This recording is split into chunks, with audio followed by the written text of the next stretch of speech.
Hello, everyone. How you doing? Jimmy V Live here. This is our season finale, episode 14, and we got a good one. And we got a surprise guest as well. Just very happy that it's amazing how far we went along already. It's been fun. And let me grab my co-host here, and you can check out the hat he's got on too. There he is, Mr. Mark Steele himself, the man of steel. So you got the Jimmy V Live hats on, all our special guests from the first season gets them. And Mark, can you believe we've gone through 3.5 months of this already? This is number 14. Can you believe that? I don't believe it. I have to. I keep on looking at the number, and I said, "Wow, I can't believe that it's been that long. That people want to watch us for that long. That's the more incredible thing." But thank you very much. Yeah. Everyone's support. I mean, this is the same conversation and the same people that we've known for the past 20 years, Jimmy, and we just have them on and talk to them just like we would in our at our bar or at our house, and people want to watch and tune in. So thank you very much for you, Jimmy, putting everything together, and for everyone who's here. And thanks for my hat. The hats, right? I think I need to change the colors of my of RHI now so I can match the hat. It doesn't matter. Because look, I even got my Soundgarden shirt on. We gotta relax. We gotta have a good time. But what I do want to do right now is to give you some statistics for us. Okay. Great. Our statistics, okay? Now, we can have a little bit of statistics, and we've gone 14 weeks, all right? Now, our first guest was Eric Snyder, the inaugural. It went very well. Then we had Jennifer, right? Jennifer LaSala, she had a journey. And then we had the outrageous guest, Tonya Buchanan, the mixologist. Then we went into dough to crust to pizza with Vincent Rotolo over there at Pie. And then we had the chef entrepreneur, Chris Conlon, right? That was in week 5. Week 6, we had the MGP distribution and the Curd and Whey. That was Mike Stam. And then we had the first Las Vegas Tavern dedicated one, which is the Fine Entertainment Group with Kenna and Jamie. And, they do all the Parkway Taverns. And then we have Gino, the Italiano, the chef. He was the next one. And then we had the Allergens and Chef Keith. And then we went over to the special ones, the Man of Steel week. Remember that with Delila? And we had her title was the World Class Hospitality for the Masses. And then we had the ultimate one, your dad, Vegas the Way We Were. That was great. That was a good experience. And then we had Otto, right? Taste of Freedom, Chef Otto. And then we had another one dedicated last week to the boys over there at Bogies, John and Mike Vesey. And today we got a special one. But before we go to the special one, I want to tell you that the number 1 watched episode, okay, was episode 11. And, of course, that was your dad, Vegas the Way We Were. He had 1,250 views, man. That's great. And then 1,250? 1,250. Wow, that's crazy. It's crazy. And then our episode 2 one was the Taste of Freedom Chef Otto. He was down at 833. It's nothing too shabby. And then we had our one that had first place for a long time. It was our episode 2. It was Jennifer, her journey, and she's up 748. So we had a good time, and it's really a good time. And I got a special guest that's going to help us out today. Since it's our last, episode for the season, how could I not bring in a special guest who started it all with us, okay? And here he is, okay? The person from the inaugural, the bartender, okay, who can make any drink you want, okay? Mr. Eric Snyder. There he is. He's going to join us, our inaugural guy. He's here, Mark. Can you believe it? It's looking sharp. There it is, and right on time and everything. That's perfect. We got it made. Now, hey, I'm an LA guy. You got to show up late sometimes, So yeah, no. That's great. I get it. Except you got a bunch of weird things on the back of your wall back there. What is all that? You need your housekeeper to come in and clean all this stuff. Jimmy brings us into his man cave, your man cave. I'm a diehard Raider fan, so you can see. Got a signed picture of Jerry Rice. I've got a tribute to Oakland. There's a TV there, but there's 2 more to the left of it. So, and there's my dog on the couch who's ready to watch the show, and my Raider couch season starts in 12 days, guy. Jimmy's a Jet fan, and you know we gotta honor the Knights, and we're gonna honor football. We're now a Raider town, so you gotta live with it, guys. It's all right. Hey, it is what it is. Now, with further ado, we can talk about all this because the next guest we've been waiting for. He's our guest, last but not least, and I know him a very long time. Mark knows him a very long time. Brian, fantastic guy. He owns Texas Barbecue. We called it the Texas Barbecue at its best. Big B's Texas Barbecue. Here he is to join us. There he is. Brian, what's going on, brother? Living the dream, Jimmy. Living the dream. That's great, man. I'm so glad you're here because, you know, we like, Mark and I like to promote the local all the time. You know, we have to. We have to keep things going, and, you know, it's just fun. You know, I just want to make sure everybody's happy. But I definitely want everyone to know the best barbecue place out there. And it's funny, Mark, because, right, I think, Brian, this is about what? When the pandemic started, I was coming out of the dentist office. Yeah. And I saw Big B's Barbecue down there in the Southwest, and I'm saying to myself, wait a second. I know this guy. And I walked out, and there he was. So we just started talking about the pandemic and everything, you know, and he was just opening up. So, you know, he could share things like that too. You know, we had just a big conversation, what's going on, what's happening, and just happened to meet, you know, it there. But Brian and I go way back, and I'll let Brian tell you his story and everything, and where we know each other and how we come in touch with everything. But I definitely want him to tell everybody about his barbecue place. I mean, it's great. He's at 2 locations, and just fantastic guy. Brian, lead it off, brother. What's going on, pal? What's happening? Well, I said was living the dream until this pandemic thing started, but we've done okay through it. I know a lot of the culinary folks are struggling out there. It's just it's a tough situation for everybody. So we've been blessed. We have food that can travel well, and you can take 2 or 3 days of it and reheat it. And so I think that's kind of what pushed us through this pandemic from the start. The first week, second week, boy, what a scary ordeal it was. But you know, we since then we've really bounced back, and things are going well at both stores. Excellent. So the stores, where are they located, pal? Got one on St. Rose Parkway in Eastern next to the Canes in the hospital parking lot. And our second location is Fort Apache between Russell and Sunset, so southwest. So they're about 15 miles apart, which we figured we were missing a lot of the people on this side of town not wanting to make that 20-minute drive to the other store. And we were right. So slowly but surely, the numbers are getting better every month. And even through this pandemic, like I said, it's been a real blessing that people have enjoyed the food enough to keep coming back. So, and Mark, he's got a special person that's behind him like we do, right? You got someone that runs your business behind the scenes, don't you? 100%, my wife. Of course. Yeah, I tell everybody I work for her. My name may be on the building, but yeah, she's the chief operating officer, if you will. There you go. Yeah, excellent. Right, Mark? You know that feeling, right? It's the way it is. Yeah. My wife, I don't know, for some reason she said I'm the talent, and she's behind the scenes in the operation. I don't know where I became the talent, but you know, I mean, I guess that's me neither, brother. Me either. You know, it's how it works.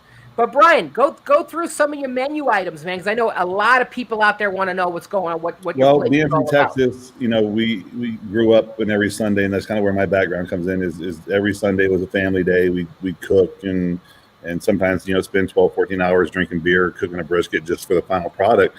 And when I moved here to Las Vegas, I left all that, and I had a little catering business, and I really enjoyed that in the nightclub. But obviously, there's not taco stands outside every nightclub here like in Texas. So I had to make a choice, and I went down the nightclub path, and it was a great road, man. 20 years in Vegas, I saw changes, and all the way back from House of Blues to Studio 54, and then the light group era, and now where we're at now. I mean, I don't know what the next step is in the evolution, but I feel like there's definitely another step coming after this pandemic, and it was a great start for me in town. But it gave me an opportunity to see in 20 years what this town had and what it didn't have. And what I found in my research is anything cultural, whether it be barbecue or Asian or whatever, those foods are hard to do because the products you can't get here. You know, in my case, it's the wood. You know, people are like, oh, the wood doesn't make a difference. Just buy the wood that grows here. Well, you can't, because the wood that grows here is real oily and it's more pungent on the meats when we smoke it. So I had to go to the extent of bringing my wood in from Texas, or the Rio Grande Valley is what I call it. And that's what I continue to do in order to create my passion for my food. I have to do that. So I can't cheat the process and then never be able to. The wood doesn't grow here, and that's the main ingredient. Like I said, that leaving nightlife was a great move for me. Getting into this, it's a lot more work, but I own it, I run it, and I'm the only one that can fail at it. So it's been a blessing since we started 6 years ago. Well, if you run it anywhere that you used to run the nightclubs, you have no problem. Yeah, we go back. Mark knows. Eric, you probably don't know. But I was, when they were part of the light group, because it was said before we got on air, you weren't part of the light group. You were the one who were our pain in the ass. Yeah, I was the guy that came in and gave them the inspections. But absolutely, these guys Mark was on the food side, and Brian was on the nightclub side, and I'd come in. Well, it was Jet. Wasn't it Jet back then? My first light group property I opened was Hayes. And then we were to close Jet down and open One Oak. And then I went on to do Daylight, and then I helped a little with Light. And as Andy was kind of going through the motions of moving on with the company and selling it, him and Andrew, I went over and opened up Victor Dre's property. And that was pretty much it for me. I realized that I just didn't want to do it anymore. And my wife gave the blessing to go after this. And here we are, 6 years later. Yeah, and I remember you brought me over to the Dre's end for the. Yeah, I remember that. Yeah. You're responsible for that too. That was a great little property to open. It was fun. I enjoyed every minute on the strip. I don't know that I could ever go back to it, but I did enjoy my 20 years down there. It was a good time, for sure. Yeah, goes by fast for sure. Oh man. So Brian, you were talking about the wood. So tell us about what kind of wood you use and what's special about what you use. We use mesquite. There's a few options out of Texas. Mesquite is what I consider the traditional barbecue wood of Texas. And what happened probably early 80s, 90s is people started to realize, hey, there's an opportunity for market share out there. Let me use the post oak, or let me use pecan, which are great woods to smoke with. But as far as I know, here in town, there's only two places that use mesquite. One would be Old Bob's Ranch House. He uses mesquite for his steaks, and so does Circus. So for me, it was an easy push to go mesquite, because if you do like that flavor profile, and it's a little bit more smoke in it than you would find with an oak or a pecan, then you're gonna love the barbecue. I like cooking with all wood. It's just pecan's a little harder to get. Post oak's a little bit more expensive as well. So mesquite just grows like a weed. I mean, I could cut as much of it as I want. As a young man, I could cut it all, but it's a hard wood, and I go down and pick up about 7 cords at a time, and that lasts me about 4 months. Where does that come from? Does it come from Texas, or does it come from local? There's a few places I can get it, and I call them and just say I'm on my way down, and they basically stack wood 4 feet high on a pallet. A cord's 4 by 4 by 8, and so I get there, they load me up, and turn around and head on back. All right. So let me ask you a little bit more about barbecue. I don't want to sound ignorant myself, but there's a lot of viewers out there. And I was just in Memphis about 3 weeks ago, and I had some barbecue. My wife is from the Gulf Coast area, and there's tons of barbecue down there. Sure. Yours is Texas barbecue. Can you kind of give us maybe a synopsis of what all the different styles? Sure. I mean, there's a lot of styles out there. The farther east coast you get, they're very heavy into the pork and the vinegar and the mustard-based barbecue sauces. Once you get to Texas is really like the beef capital of the world. I'm not saying everybody doesn't do briskets, but Texas people, if they come into our restaurant, they're not going to judge us on anything but the brisket. That is going to be their go-to. That's going to tell them whether this barbecue is good or bad. They could care less about size. They don't want anything else but the brisket. But being in Vegas, we've tried to not take on different styles, so to speak, but different meats. Like, you can't find tri-tip cut in Texas. I mean, it's hard to find. But tri-tip smokes up. It's one of the best meats I've ever used in my life. So I would continue to smoke that, and even though it's not a Texas thing, I would continue to do that. Pulled pork is another, like I said, that's more of a East Coast thing, the Carolinas and Georgia and places like that, where you find a lot of hickory as well. But I've tried to really fine-tune my pork, not to something you find in Texas, but more something you find in the Carolinas, because I believe that's where they're really known for. Using Texas traditions, turkey's another thing we carry. Chicken, hot links. I bring those in from Texas. It's a company called Eddie Packing. They have a great hot link. But even with this COVID thing, the distribution of those hot links have been tough. So I've tried to sample other hot links, and it's like I can't get that Texas flavor into any other hot link. I don't care where they come from. It's something that we do down there, and it's like I said, it's a cultural thing. It's not necessarily like us making going into a steakhouse and making a menu the way as a chef, would do. I'm just following traditions and trying to bring that flavor profile here to a place that doesn't have it, and pretty much the entire West Coast doesn't have it. In my opinion, I love barbecue of all kinds. You can't talk me out of a barbecue. I remember an employee when we first opened asked me, Brian, do you ever go critique somebody when you go to a barbecue? I said, no, I don't care if they're serving hot dogs. It's a barbecue, and it's about the event, not so much just about the food. Now, if you're buying it, of course, you want it to be perfect. But if I'm going to a barbecue, I'm not critiquing anybody. I love it all. And do you make your own sauces too, or? Yeah, everything's made in house. Like I said, I'd love to make the sausage links. That's a whole nother ball game to get into that, making those. But yeah, we have a sweet sauce, which is more the honey molasses style, still vinegary. Then I do carry a mustard-based sauce as well, something you find in the Carolinas. And then I came up with a nice hot sauce, spicy barbecue sauce, which is a limited acidity, so it changes the whole kind of profile of it, which is really popular. We go through probably with all three sauces, maybe about 50 gallons at each store per week. Wow. So, Wow. We make sauce just about every single day at the Henderson location and probably every other day at the Fort Apache location. The numbers the volume's not there where Henderson's at. So. Yeah. What's your most sold food? Is it sandwiches or the ribs? Man, I tell you, if you go, let's use Mother's Day as an example, and we will go through so many ribs, it's insane. Labor Day and then just regular days and things like coming up, it's either going to be brisket or tri-tip. Those two things are going to sell more. Some days people come in and that's all they order. They just want the tri-tip. But then other days they come in and we fly through brisket. It's kind of a big mixing pot of people here in Las Vegas. So folks, everybody's different. Everybody likes different stuff. But like I said, if it's a Texas-based crowd, like we're showing like a Texas game, like an A&M game, a UT game, it's the brisket that flies. It just flies out of the building. And are your recipes coming from your family? I would say it's trial and error over years. I wouldn't say my family by any means are chefs. They're farmers. That's what they were. Sunday was just a day that we all got together and did our thing. And then, like I said, when I got into the nightclubs, I opened these little taco stands outside of each nightclub. And that's kind of where I think I probably perfected the art. And all I did is brisket tacos and chicken tacos with fresh vegetables and homemade tortillas. And I probably should have never left that. It was crazy. $3 a taco and selling 500 of them a night was a pretty good deal.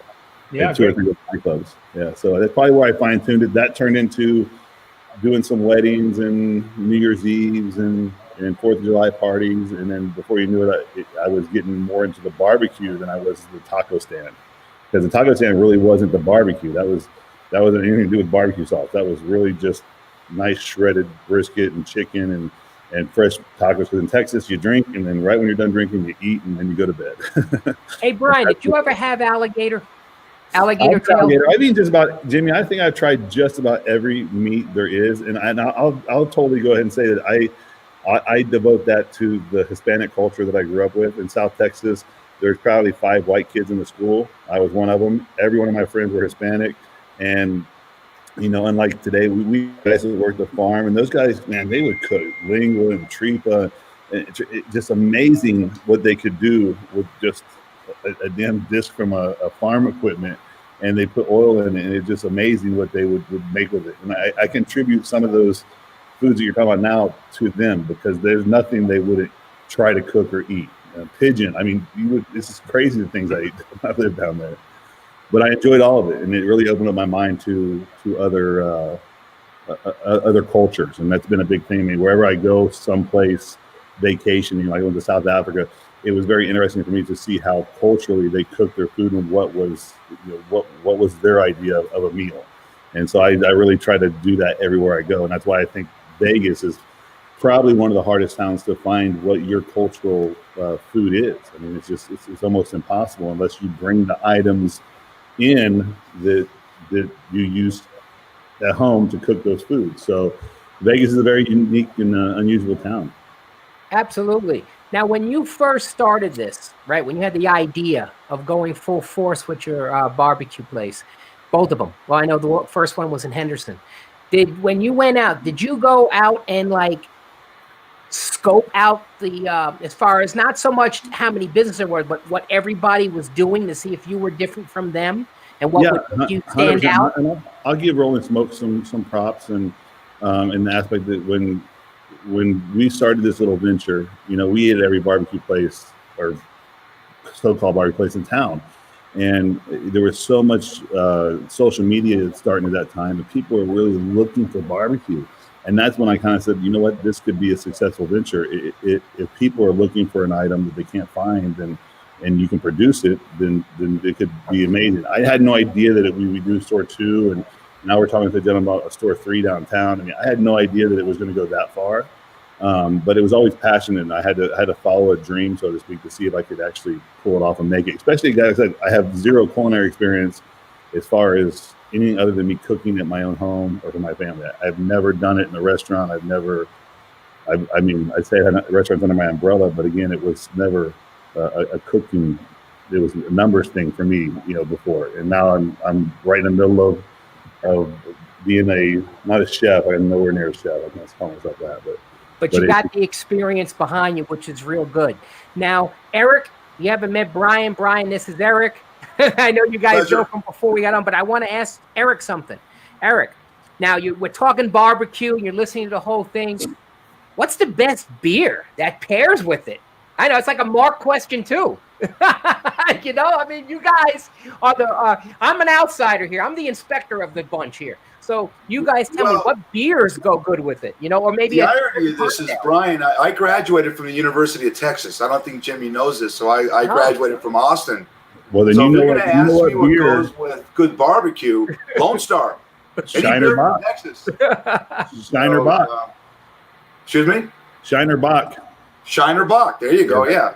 So, but real quick, when I first started bartending back in the early 80s, 1980, was a place called the Spaghetti Warehouse in Austin.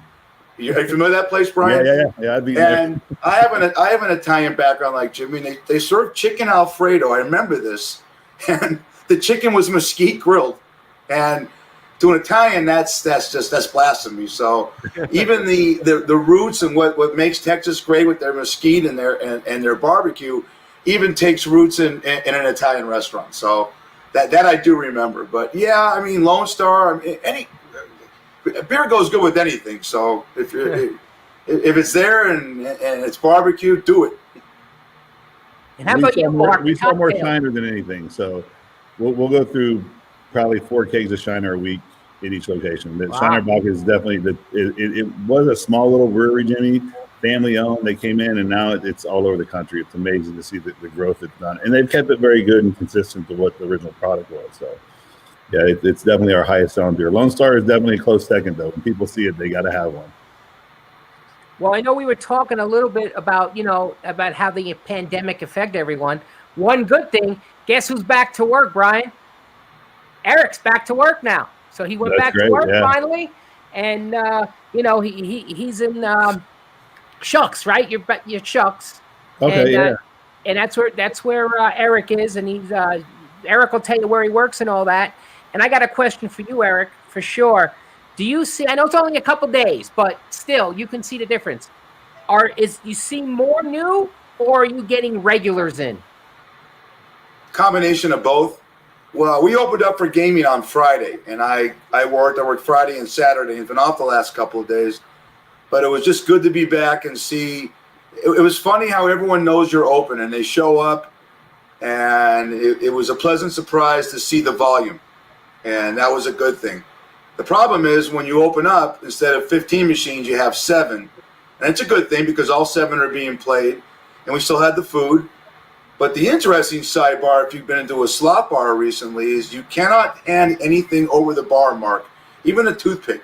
You're so used to giving a drink, an ashtray, the change, the cash outs. You got to walk outside the bar for every transaction. Friday night, I put 9.2 miles Look at my phone. I have that app that lets you know how much you've walked. I put 9.2 miles on an 8-hour shift. So here's a good thing. If you need to lose some weight, get a job bartending right now in a slot bar.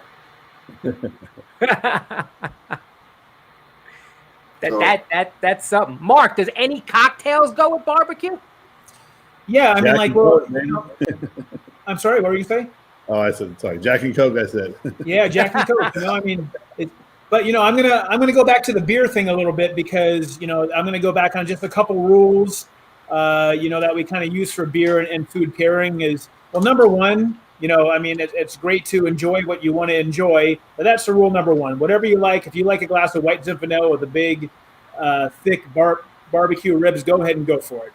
Personally, myself, I'd go right towards the Shiner Bock, just like the two beers that the guy said, because the next thing would be you always want to kind of pair a beer and a food or wine and a food. Another rule that they say is if it grows together, it goes together, right? So we're talking about Texas barbecue, and I see both my Texas guys shaking their head right there. So if you have some nice, big, thick Texas barbecue, Lone Star, Shiner Bock, Shiner Bock's got that nice charred taste to it, almost like a chocolate, and it goes perfectly with the barbecue ribs. I had a couple weeks ago, and if I want to be a little bit more, exclusive here, I actually had a nice Belgian double, which is a Belgian Trappist beer, and that's got a nice charred taste to it too, very refined, nice and foamy. A Belgian double, I'm sure that Brian will attest to, goes perfectly with some of your barbecue also, right? Beer in general, man, all of it. I love it. Yeah, all beer. Yeah, you need to bring your pocketbook if you're going to have a Belgian double, but you can spend it on, if you got the money to buy that, then you got money to buy a big plate of barbecue too. So, yes, sir. Yeah. Yeah, cocktails, I would say Jack and Coke, because that's exactly the same thing. Coke, Jack Daniels, both American, barbecue American. Jack Daniels, again, has a nice caramel, charred flavor to it. It's going to go perfect with that. And you have a couple of those. The alcohol is going to cut right through the sweetness that you have in the barbecue sauce, and the smokiness kind of go hand in hand too. So that's a natural pairing. Of course, actually, now that I'm talking about it, Brian, I'm going to come and see you right after. We'll have both ready for you. I won't have the Belgian double, but we'll have everything else ready for you. That's right. I think I got a Belgian double actually in my fridge over here. We can open up that one too. So Brian, explain your process of when somebody walks in, the styles. I know you're different than a lot of the barbecue places, correct? The way you're set up. Yeah, probably the biggest thing that when I go to a barbecue place, what I want to see is I want to see the meat being carved in front of me. I want to see what's going on in the kitchen. We all like open kitchens. We like to see what's going on behind the scenes. But that's probably my biggest turnoff is to not see where, I won't mention names, but where you're slicing the brisket, whereas we do it right in front of you. I mean, we offer samples to every single person who comes in to make sure that they understand what they're getting before they get it. I hate wasting food or carving meat, and then they say they don't like it. Listen, I'll give you a sample. I'll put my money where my mouth is, and you come in and try and you get what you like on your plate. But we do all that in front of them, and that's a big thing in Texas as well. Is you go to any of the bigger name Texas places, you can actually see exactly what they're doing. You usually can see the pits as well. That sells. I mean, people eat with their eyes. I mean, we all know that. They eat with their eyes, they see it, and as long as they can smell it and taste it, then you're in good shape. But a lot of places, like I said, they do a closed kitchen, and you just don't know what's going on behind the scenes. If you work in kitchens, there's people in town that actually buy already smoked meats, and all they do is carve it and put it on your plate, believe it or not. And I know that, again, I'm not mentioning names, I won't put it down, because it doesn't taste good. It does. It's just, you're missing the whole how you get a raw brisket to where you want it to be, and that's the only thing I'd say bad about some places that I've been throughout the country is if you don't do it in front of your guests, you're not doing it right. Everything's got to be open. So Eric talked a little bit about his operations, how they've changed over the past month or so. I know you guys are basically walk up. How hard is it control the masses? Are people upset? Are people wearing their masks? You got a lot of fight back when people coming in? Or? We've had a little bit of everything, and I'll use this a couple examples. One, we have an employee table that's 20 feet from any dining table in our restaurant. I had employees sitting there having take a drink And we had a lady call and complain to us and call in the governor's office because she didn't have her mask on. I was like, man, how's she supposed to drink a drink? And this is right at the beginning. This was before everybody had really understood the rules, and they're trying to implement the rules in their own fashion. And then we have guys come in that just refuse to wear a mask, yelling at my employees because of a government man. Listen, no matter which way you go and how on this thing, whether it's real to you or it's not real to you, if you're out in the public, you got to assume that people are going to feel a little more comfortable with you following the protocols that the government has laid down. Do I want to wear a mask every day? No. I'm 6'7", 280 pounds. I do not want to breathe through a heavy mask while I'm in a kitchen that's 95 degrees. But my employees know that if they're seen without their mask on, that they're going home for the day. They stand a chance of losing their job, especially if we get a complaint on them not having it on. So it's trials and tribulations for every business, I think, and you just have to find kind of not your hack zone, but what works for everybody. So we've been blessed. Again, most of our employees are 6 feet from our guests anyway, but they've continued to wear their masks through this process, and I give them props for sticking to the protocols that the governor's laid down. So, but that's got to be very tough with all the smoke on top of it, huh? Yeah, I said, I mean, when you talk about the heat in the kitchen, if you've been in the kitchen, I don't care how much AC you have, you got a broiler going, an oven going, a couple fryers going, and then add a smoker to it. I mean, you could have the greatest AC in the world, and you're still 90, 92 degrees in your kitchen. And so to ask these guys to wear a mask throughout an 8-hour shift is asking a lot for them. But like I said, they've stuck to their guns, and they've done a good job doing it. So, Eric, how are you feeling? Are you getting the same response from your guests and from your chefs as well? Yeah, like I said, we saw people walk in and just see the sign at the door, and like, oh, I don't have a mask, and so I'll run and get them one, or if they're with another person, I give them a menu, and because if you're sitting at a table, you don't have to have one on, so they sit at a table, wait for their food. We're finding ways around it. There's some things about the mandates that have been really inconvenient, and I'll use the soda machine for an example. For the love of God, I can understand not doing refills, but why in the world can't we use a soda machine? I just won't understand that for the rest of my life. But you could go down to the gas station until last week, apparently, and get a big gulp after filling up your gas tank. And don't get me started. Yeah, don't get me started. We've tried to follow all the rules, but some of them are just a bit hard to stomach, especially when you're talking about a soda machine, which is a big profit margin gain for any restaurant. Now we're having to do bottled sodas, which brings that margin down to 50% if you're lucky, and so it's there's some things that are a little troubling.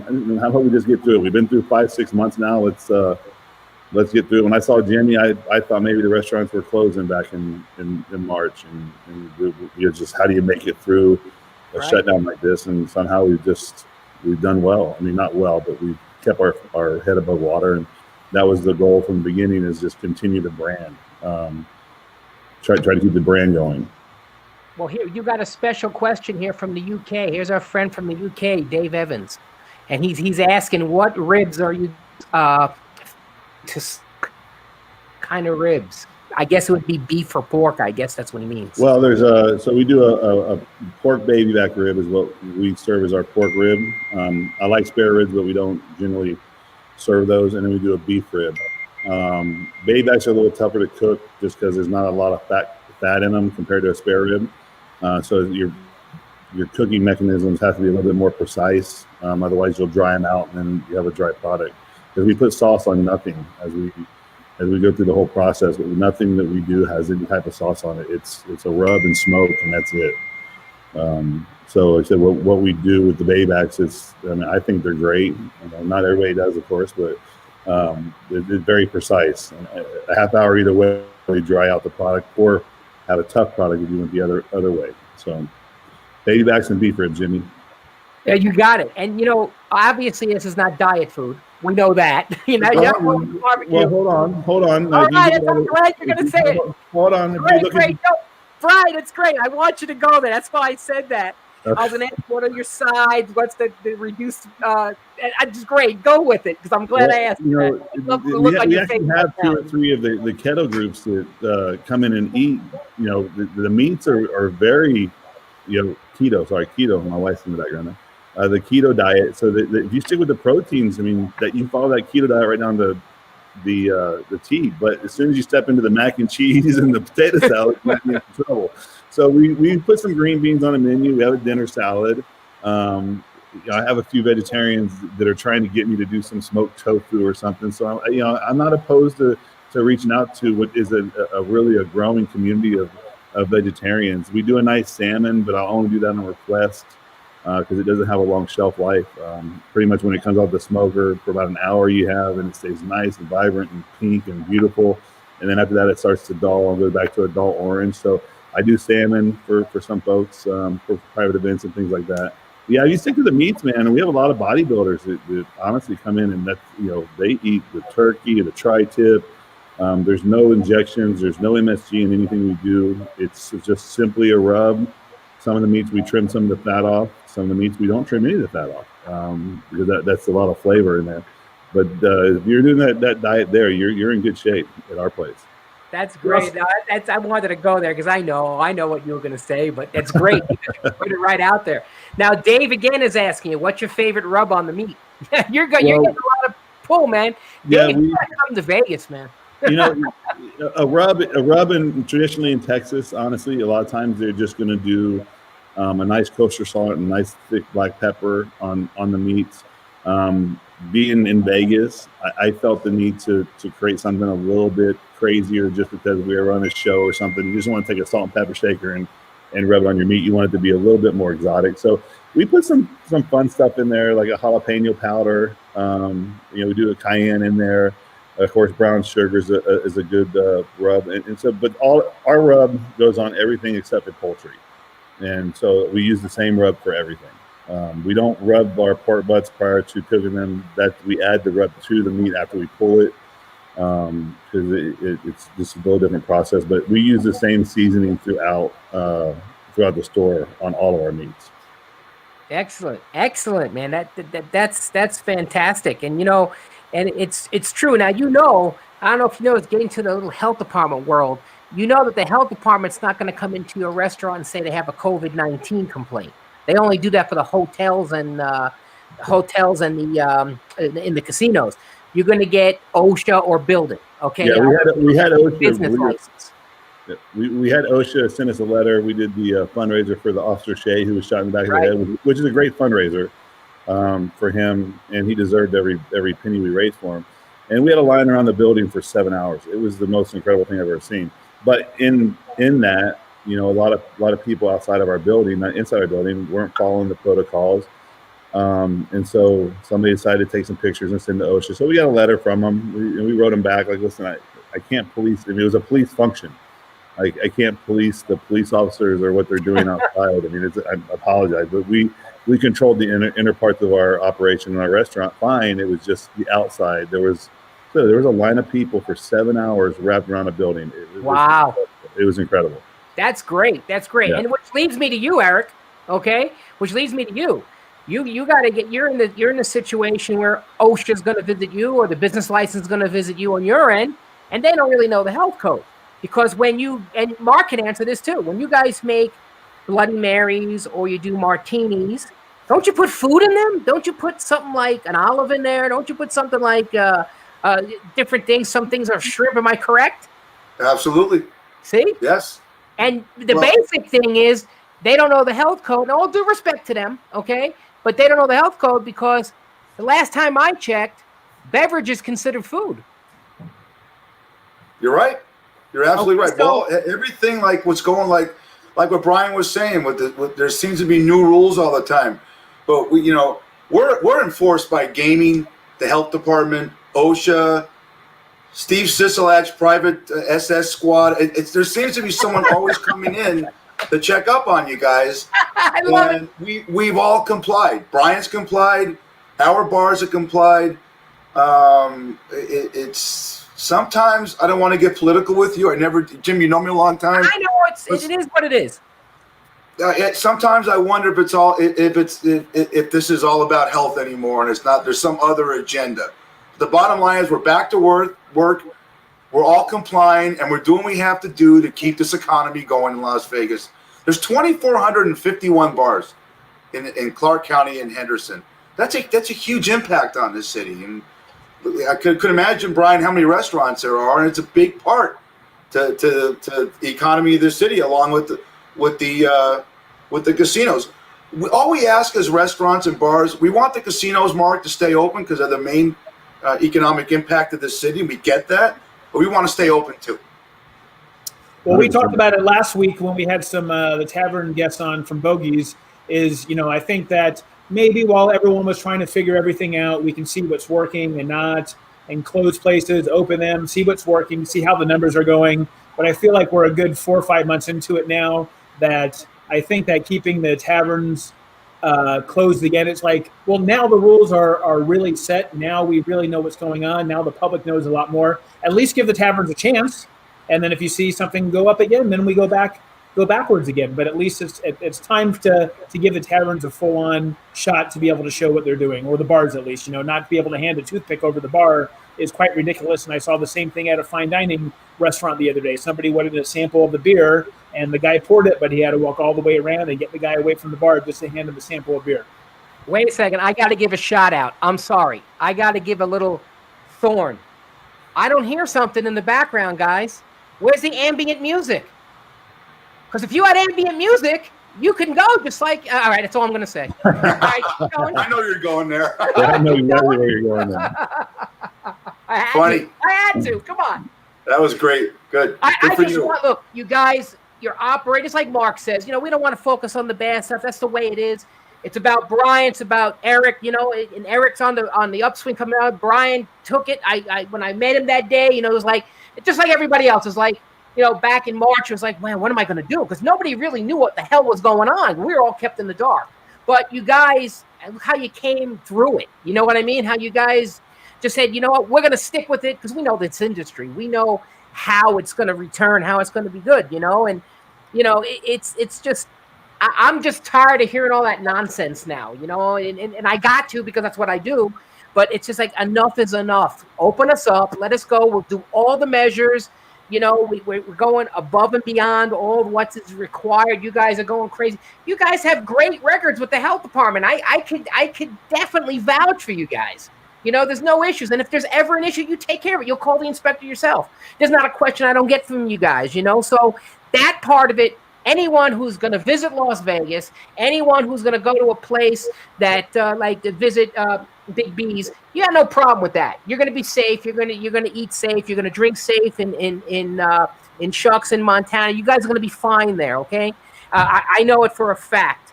But getting back to the food, Brian, with the barbecue, is there a certain amount of like fat in the flavor? I mean, it's more of like a fatty taste. You know what I'm talking about, to get more flavor, or you just stick to the like your rubs. I mean, if you look at barbecue in traditional aspects, it's the most undesirable meat on an animal, cooked slow, and you eat this end product that's amazing. But I mean, if you were to look at a brisket, I mean, it's either brisket or hamburger. I mean, it doesn't have there's not another choice for that particular cut of meat.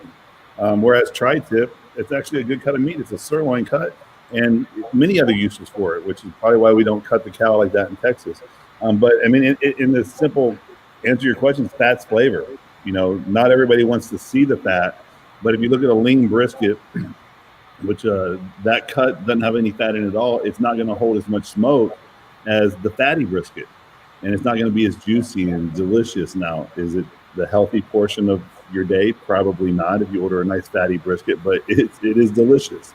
And the tri-tip's more of a marble fat. So again, that piece of meat I would choose over the lean brisket because the fat is going to soak the smoke up, and that's where you're going to get that smoky flavor.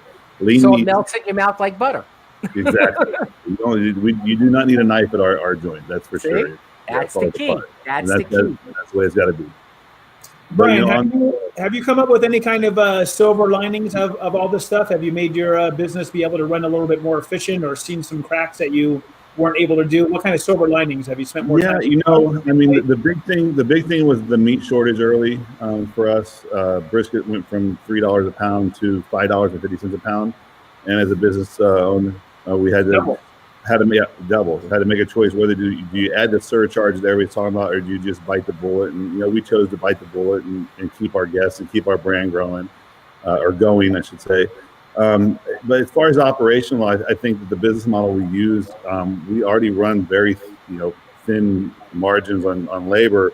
And what I mean by that is the same amount of people it takes to serve a $5,000 a day, those same amount of people could serve a $10,000 a day. It's just how many people come in and how fast we pump the food out.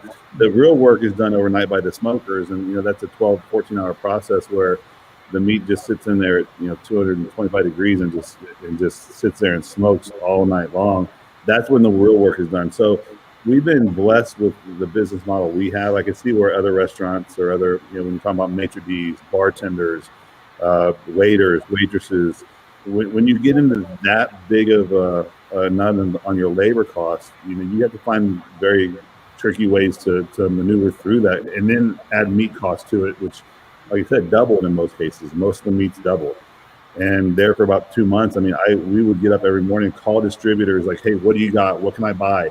And I would be down there picking it up with a check, and every distributor. And that also with that, we've never used Cisco before. Now I'm talking to the Cisco guy because they've had a lot of buying power that the other vendors couldn't get. And so things have really made a change. It's going to be interesting to see who makes it through all this on that end, because that's another big end that we're not even talking about. The vendors had a terrible time trying to get product in, and now the big thing is gloves. So there's a question for you, Jimmy. What do we do when we can't get gloves? Because right now it's literally week to week on whether we're going to even get our product that we ordered in. Yeah, and that's the thing, because now they're pushing the gloves and gloves and gloves, and they haven't really been pushing, which I see it coming down the line. You got to use food grade gloves. A lot of people are running out and getting the gloves that are medical examination gloves because they're cheaper, and you got to watch it because here comes Mr. Health Department man, and that's it. And you guys know those rules and all that. That's what's happening out there in the field. All you can do is wash your hands more than normal. And a lot of people were saying, well, I'm going to sit there and I'm going to use my hand sanitizer, not realizing that's considered toxic in a food and beverage world unless you use the food grade one. And for something about this big, $60, not too many people are going to buy the food grade version. You know what I mean? So you just got to promote, washing hands. It's like a lot of people are saying with this pandemic. How do we avoid it? This is something new. No, you're always supposed to wash your hands. You're always supposed to change your gloves when they get dirty. In between glove changes, wash your hands. That has not changed. You know what I mean? As far as the vendors with the gloves, I think, Mark, wasn't there one of your friends that was selling gloves for a while that they had some gloves? Yeah, Brian, I have a couple sources if you want to reach out to me and we can connect. I will, for sure. Contact with them. So yeah, because we've been using a vendor since we opened, PR Paper, and not any fault of theirs. They're having trouble resourcing it. Sure. And then not only the resourcing, the prices went up probably $20 a case, which again, it just affects your bottom line. They're really the only people that haven't been affected by this entire debacle. If you own a gun store, you're in pretty good shape. If you own a glove store or mask store, you're in pretty good shape. And if you're a politician, you're in great shape. You haven't missed a beat. You haven't missed a beat through this entire process. So other than that, I can't think of one person that this thing hasn't touched. And what's really crazy is in November last year when this thing hit what's the gambling place overseas? Macau. When they hit Macau and they shut down, I looked at my wife and said, "You watch this. This is going to make it here. If they're going to the extent of shutting down a major, and not even the economic impact, just shutting down these casinos, it's going to come here." And it sure did. It took it 3 months, 4 months. It came here. And here we are dealing with the same problem that they were dealing with, only they don't have the politics that we have. There's something else over there. So let me ask you something, Brian. Shift over a little bit to some happy stuff here. The sports, the Golden Knights, are they helping you out? People I think still are really not wanting the crowd. It's funny you say that because I had a call from a guy who's on our Monday Night Football the last 3 years, and he's like, "So are we on this year?" I'm like, "Are we doing Monday Night Football?" I said, "Buddy, I don't think that." I brought up the ambient music thing that you just brought up. I was like, "I don't think we can advertise for a gathering. I don't think we can have you up there speaking on a microphone, giving things away, touching. I don't think we can have it. It's just that's the rules right now." But yeah, I mean, football in the past, Monday Night Football, and Sunday people come and watch the games. The nights, not so much. But again, I think people just don't know. I mean, all these rules. Can we go sit down and watch a night's game at a bar or a food place? Yes, I mean, you can come out. Please support. We would love to have you. But I think everybody's a little bit still in shell shock of what we can do and what we can't do, and there's no clear path. There's nothing out there saying what the real rules are this week. They come out with new rules. There's no memo that goes out. There's nothing we can post on our door. I mean, if we go research, I guess we can find and read through the whole thing. But who has time for that? As a business owner, I don't. I mean, I don't have time to sit down and figure out what rules we can get away with, what we can't. How about you, Mo? I'm sorry. How about you, Eric? How's it going with the nights and the football coming up? How's it the couple days you're back? You see a difference? Yeah, the Knights played back to back. So they played what, Thursday and Friday? Was it? Or yeah. There was a game on, and the bartender that I relieved said it was a very good crowd. You know, as much as we can social distance and the tables around the bar, you know, there was a product of customers, and we have the big screen, so yeah, there was people there. As far as football, I don't know what to expect. Right. I mean, real quick, we were a Bears bar, and we're not this year. We decided not to go with the ticket and the package because sorry, we Mom. Excuse me. He's a Bears guy. We just can't pack people in there. It's not. We're gonna have to turn people away. So it's gonna be focused on the gaming and the food and just staying open. And the sports are gonna be there, and they're gonna be available to everyone. But we just have to constantly work on the social distancing and the protocol. And sports are just there, thank God, as a backdrop. And there's a question for you, Brian, from our friend Dave from the UK.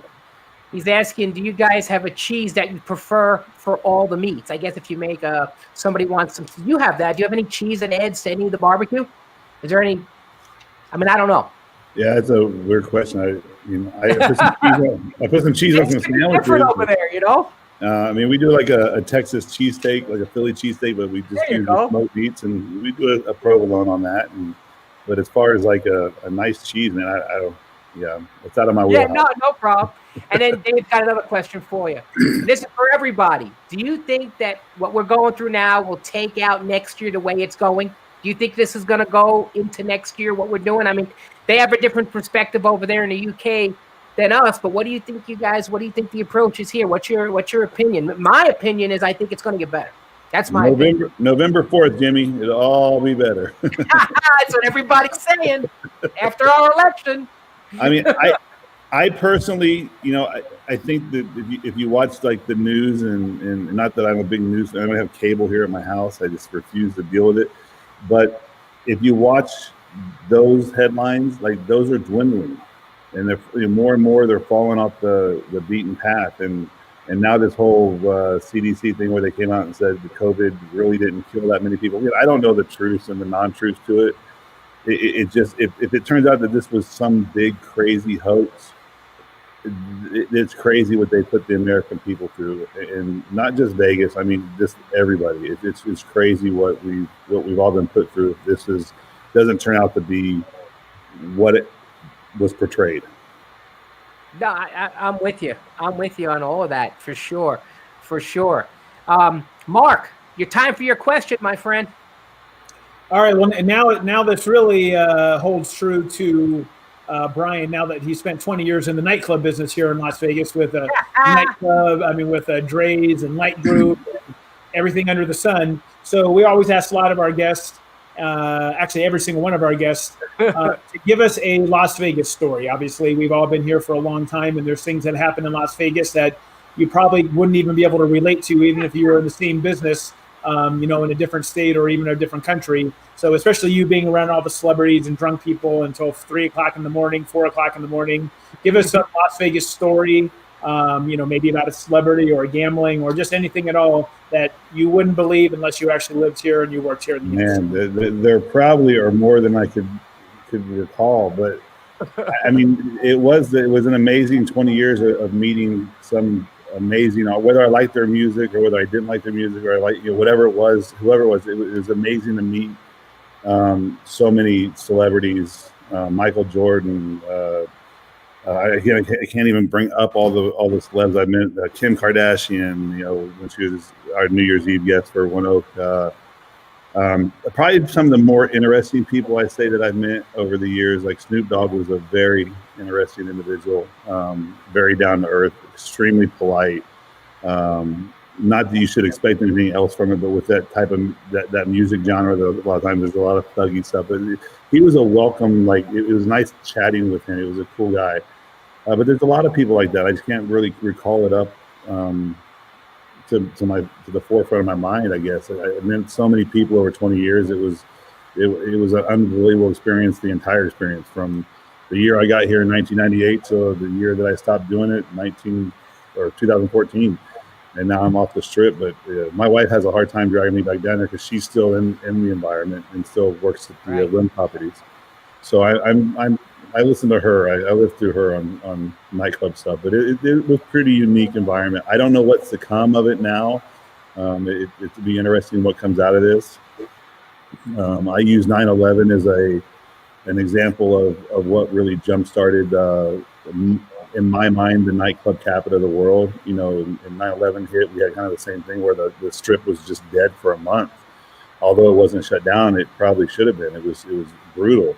And then here comes the airlines offering dollar flights and $29 room rates. And then what showed up was all the kids, and we didn't have anything for them to do. They didn't want to gamble, so then we had this huge food and nightclub and entertainment thing. So it's going to be interesting what comes out of this. Is there a change on our forefront for our entertainment? Does it slip back more into the gambling atmosphere that it was in the 1990s and 1980s, where I guess buffets are out, right? But it's going to be interesting to see how this transforms itself into the next phase of what's ahead of for all of us. I think the overblown DJs and things of that nature might be out for a while. I don't think people are going to want to be coming here spending $20,000 tables to watch a DJ spin some music. So I think the idea of entertainment may change a little bit on that forefront.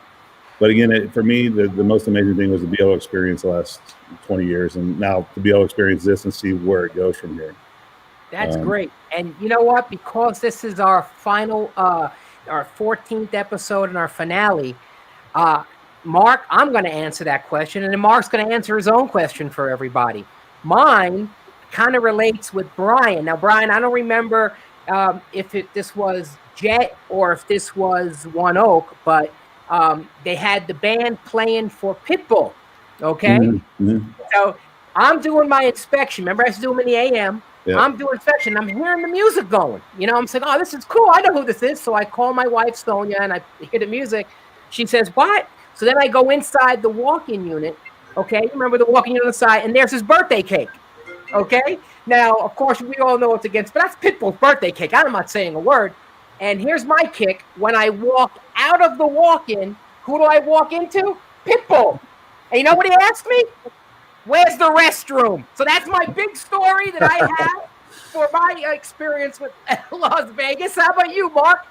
What about your experience with your question? I mean, I don't know. I've been here for a long time too, and I spent a lot of time on the strip. I mean, I could come up with a bunch, and maybe at the end of next season, Jimmy, we come up with another story for the both of us. But exactly. One thing I can think of offhand that I was just sharing with the other day is I ran a restaurant at Treasure Island called Social House for a long time, and we had a lot of celebrities that used to come in all the time. And when I was with Pure Management Group, that the celebrities would kind of go to our restaurant and then our lounge and then perform at the nightclub. So we kind of had them all over the place. And anyway, we had Christina Aguilera one night, and she came into our restaurant and she was dining at Social House. And we had a zillion people outside, taking pictures, and they saw a glimpse of her and they knew she was in there eating, and they couldn't wait for her to leave so they could, catch a glimpse of her. And about halfway through her dinner, she basically said, I forgot my shoes, or she forgot something back in her hotel room, which was back at the Luxor, and we were at Treasure Island, and the restaurant was packed, and there was nobody really to kind of facilitate getting it for her. So I was the one who actually ended up I'm like, okay, well, I'll take you and we'll go over and go get whatever you needed. I can't remember what it was at this time. And she just, she wasn't dressed crazy. She had some kind of hoodie on and she just popped it open and we went right down the stairs and we walked right through the crowd in the middle of Treasure Island. And she had her assistant there too, who didn't have a car, and not one person, they were all waiting for her to come downstairs. And we walked right through the crowd. She walked right behind me, and not one person noticed that she was there. And we walked right through it and up to the car and through Treasure Island and went back and got her stuff. So I just thought that was crazy that all these people were waiting, and we just acted cool as can be. And she walked right behind me, and we got to the car, and I drove her back, and that was it, in my own car. And we can't finish without another one from you, Eric. Well, I know you gave us one in the beginning. It's up to you now. What's yours? Well, come on. The first one I gave you was pretty risque. This one, you remember that one. I won't get into that. But in the early 90s, I worked in a margarita bar in the Foreign Shops in Caesar's Palace. And, the bar went right out to the mall. So people would come up to the window, get a drink, and keep walking. 2 doors down, there was a Swenson's ice cream place. Now, every person that's ever been in this business, bartender and server, has always worked with someone that was, they're always full of crap. So my server, his name is Rod, comes up to the thing and goes, "You wouldn't believe who's at Swenson's right now." I said, "Who?" He goes, "Mike Tyson." You're full of crap. Come on, let me alone. I'm going to make 1,000 drinks here. So he goes, "What would you do if I could bring Mike Tyson into the restaurant?" I said, "I'll buy his drinks all night, right?" So he goes over. Here comes Tyson about 10 minutes later. And he's holding 9 ice cream cones, him and Jeff. And he's just walking around giving ice cream cones to everyone that works there. The nicest guy, sat at the bar, So, I mean, when you're in this business, you deal with celebrities a lot. And there's a good Mike Tyson story that he came in. It was a great experience. Excellent. So, Brian, tell everybody where your places are, man. Let everybody know. Whoever's going to come into town, you got to go to Big B's Texas BBQ. Brian's going to let you know the 2 locations because I want you guys to go try it out, man. Okay, well, first one, our first store, I've been on about 6 years now, is 3019 St. Rose Parkway in Henderson, Nevada. Our second location is 6055 at South Fort Apache between Russell and Sunset. So both locations are doing great. If you want a full bar atmosphere, go to the Fort Apache one. We have beer and wine in Henderson. But if you want good barbecue, it's the same at both. Same wood, same smokers, same pitmaster. So whatever we can do to fill your barbecue needs, give us a call. That is fantastic. Eric, Brian, thank you so much, guys. You know what I mean? Eric, number one, you come at the end. It's great to have you back. Brian, we'll have you on again. We're gonna have. Buddy, as soon as you get in my hat, I mean, this hat's okay, but I want one of those pretty hats you got on. Oh, you're gonna get it, man. You're gonna get it. You make the cut, man. We give them to the first season. This was our great first season, 14. I think we had really good guests. Hats off to all of them, man, because everybody was great. We love it. We're gonna do another season. Not next week, guys. We won't be here next week. But we're going to start again on the 15th, okay? Same time, same place on the 15th. So next week, we can gather our thoughts a little bit, and, we go from there. I mean, we're getting so many people that are asking so many questions. Dave Evans, again, told us we should start doing live shots, Mark, like we were talking about, and show people with the live shots. And then right now, it's really hard to do because of what's going on here. And then this guy, Michael, said, That's the one, right? That's your address, 6115 Fort Apache, Brian? Yeah. Okay, yep. So that's good. So you got a customer over there in that neighborhood, so that's great. Guys, thank you very much. You guys are great. We appreciate it, right, Mark? We appreciate these guys, We Can really I say one last thing, Jimmy? Absolutely. I've watched every show that you had, all 14, been in 2 of them. I'm proud of you guys, and to watch the maturation of your show from week 1 to now. You guys are winners, man, and you keep people's attention. And I'm not just saying that to butter you guys' own cups, but I talk to a lot of people in my industry, and this is the real deal, and this is what we need in our industry. And kudos and bravo to both of you. Thank you, sir. Thank you, Brian. We'll be in touch. I'm gonna come visit you soon, man. Yes, sir. Appreciate it, man. Thanks, guys. Nice to see you already. All right, buddy. Catch you later. Eric, we'll catch you later, pal. Thank you very much. Come visit me too. Of course, I always will. You know that. Buy a drink, Mark. The back of the hat should say a steal of a show. Jimmy V Live and a steal of a show. The back of the hat has the website that I haven't created yet, but it's ahead of the time. Okay, so you can go to the other website. Right. You're good. And here, Dave Evans is telling us, love all of you from the UK. There you go. So that's our favorite guy from the UK. He's a good guy. So, cheers. All right, Eric, take care, buddy. Talk soon. Thanks. All right, Mark. There we are. We got through a season, man. Woo! I'm working on the others. I won't let anybody know who our season opener is going to be yet. I'll tell you. I haven't even told you yet. But we're gonna go. Yeah, you're gonna know. You're gonna know good. You got 2 weeks. We have 1 week to take a breath. You know what I mean? But it's fun. I'm having a good time. You having a good time with this? Yeah, no, it's fun. It's great to plan out an hour a day just to talk to some industry people, get some exposure for some of our new classes. We're going to start doing the in-house alcohol awareness certifications right now. That's going to be starting on Wednesdays and Thursdays. We're also going to be we have 2 more hospitality server classes scheduled up for Mondays and Thursdays also. And then we have also done we also do wine classes here. So we're not just all about just industry people. We actually do break off a lot of our pieces of our classes for the public. So we're actually going to be doing some wine classes coming up too, where it's an introduction to wine, where we taste basically 8 different wines and we talk about them and go over terminology, and you sound like a sommelier and you can open a bottle of wine properly. So we got some of those classes scheduled up. We can actually also do those inside of people's houses. We have the ability to transport that. Next Wednesday, actually not tomorrow, but the next Wednesday afterwards, I'm going to be doing an international webinar it's called The Age of Conversation, and it's put on by a group that's engaging a lot of event planners across the entire nation. So they asked me to be a guest speaker on behalf of restaurants, so I will be doing that. And then also, I will also be doing we actually won't meet, but I wrote it down on September 19th, I'm going to be doing another UNLV drink alcohol class webinar. I did sake about a month and a half ago, and this time I'm actually going to be doing some tiki drinks where we're going to talk about rum. I'm going to mix a Mai Tai, and we're going to do some other special drink from a local place. And I'm going to be having my friend, head brewer from Big Dogs, Amanda Keller, with us too. So that should be an exciting event. All this stuff is not necessarily on my website except for the classes, but you can find that stuff if you're on Facebook or Instagram or on LinkedIn. If you follow any of us on any of those, all the information, you'll be able to find that as well. So, and we also have a couple nonprofit events coming up. So it's going to be a busy couple weeks. That's great. And that's what's important, because it's a lot different than when we started. You know what I mean? So sure. Everything was shut down. Now, as far as me, what's going on with me is I'm still doing the same thing. I'm also, so everybody knows that I'm doing a stuff with the food trucks now.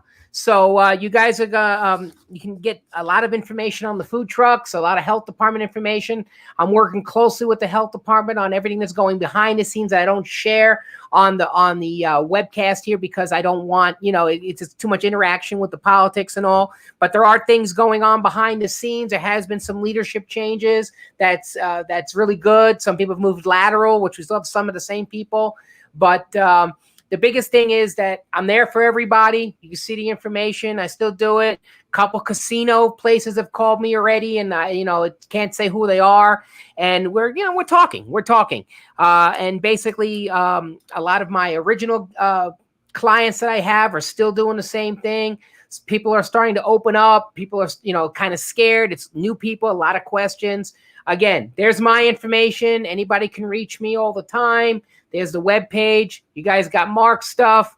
Again, next week, Mark and I will not be here, but we are definitely going to start on the following week of the 15th will be season 2, episode 1, Mark and I with Jimmy V Live.